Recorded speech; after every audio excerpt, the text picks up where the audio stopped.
If you've attended other sessions, you've been introduced to the 3 stages of financial wellness. If this is not familiar, plan to join an Intro to Money Nav session offered at the beginning of every month, or look for the Money Milestones course, which explores the stages in detail. This session is a Stage 3 Financial Freedom course. So let's get started. What do you think of when you think of retirement? What will your typical day as a retiree look like?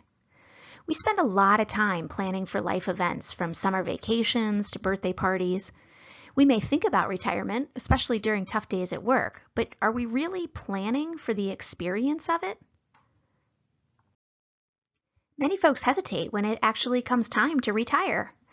I hear them say it's about the money or health insurance, but my experience has been it's usually something less obvious that keeps us working. It's the stuff you can't quite put a finger on. It's things like, what will it feel like to not be needed at work anymore? What will I do with myself all day? Will I miss the people and the routine of going to work? In reality, it's hard to retire. It's hard to walk away from something we've known for a long time, something we've gotten good at. And it's hard to walk into something we've never done before.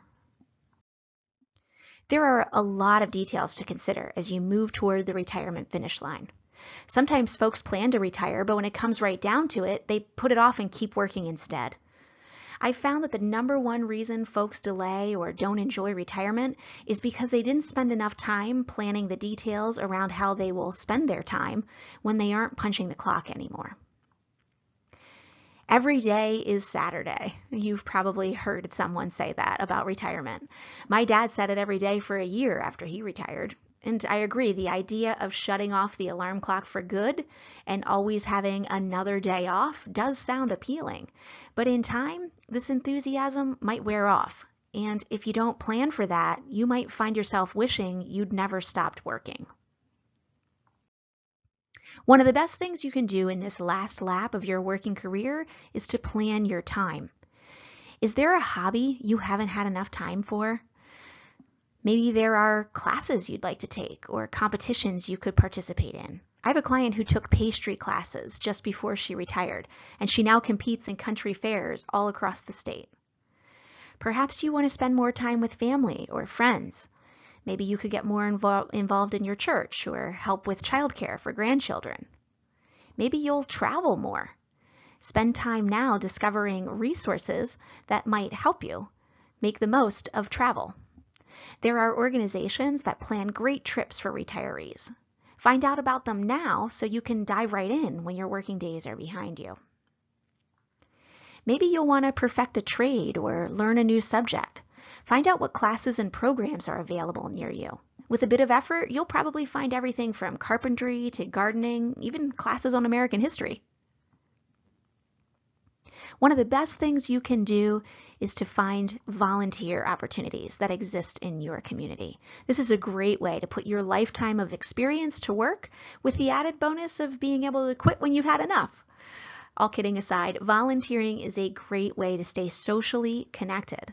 There's also a great benefit in the sense of usefulness that comes from giving back. Hobbies, volunteering, traveling, even part-time work can keep you busy in retirement. But it's also important to think about how housing choices foster connections.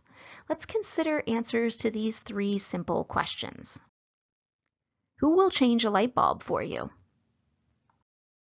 How will you get an ice cream cone? And who will you meet for lunch? What do these questions have to do with retirement planning? Well, actually, a lot more than you might think. They uncover important factors that determine your future quality of life. When it comes to retirement planning, we spend most of our time accumulating assets and making sure we'll have enough money to fund our lifestyle.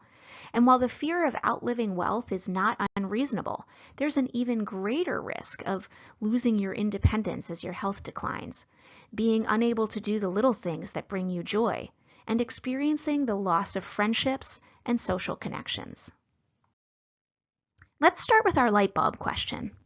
Think of a friend or family member in their 80s or 90s. Even if the person you have in mind is in good shape physically, doesn't it still make you nervous to think of them climbing up a ladder to change a light bulb?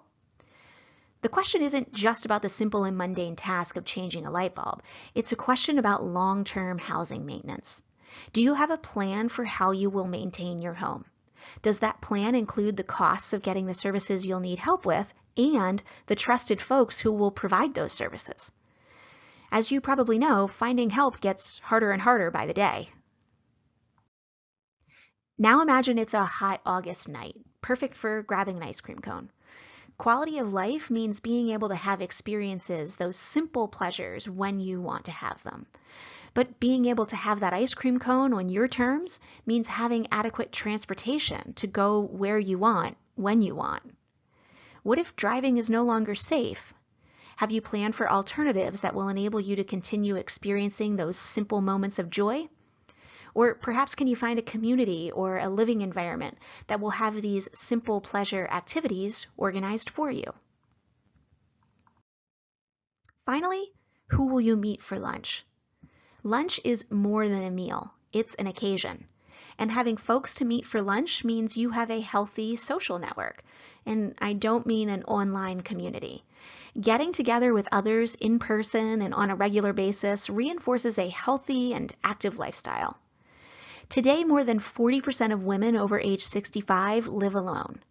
So that home in the mountains that seems so alluring as you entered retirement might actually lead to social isolation and declining mental health as you get older, especially if you lose your spouse.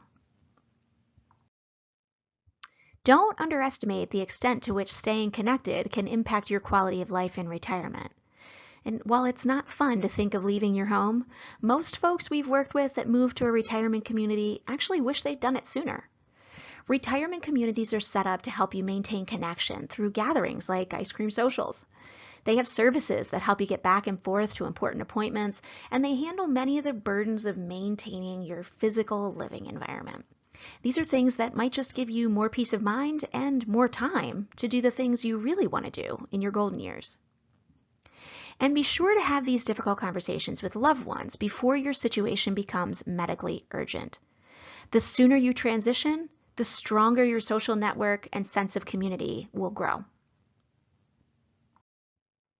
So the last piece of advice I offer you today is practice retirement. Preparing for retirement can be like a real-life Jekyll and Hyde movie.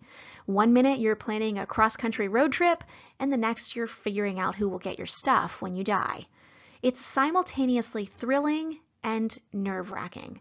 But planning ahead and getting help from experts can take the edge off. You'll have more confidence as you prepare for this exciting life transition. Hobbies, community, friends, volunteering, and giving back. These things can be integral parts of making sure you're prepared to love being retired, at least as much as you've prepared to pay for it. On behalf of the entire Money Nav team, thanks so much for taking a few moments to join me today. If you have questions on this topic or another, please reach out. We look forward to connecting with you.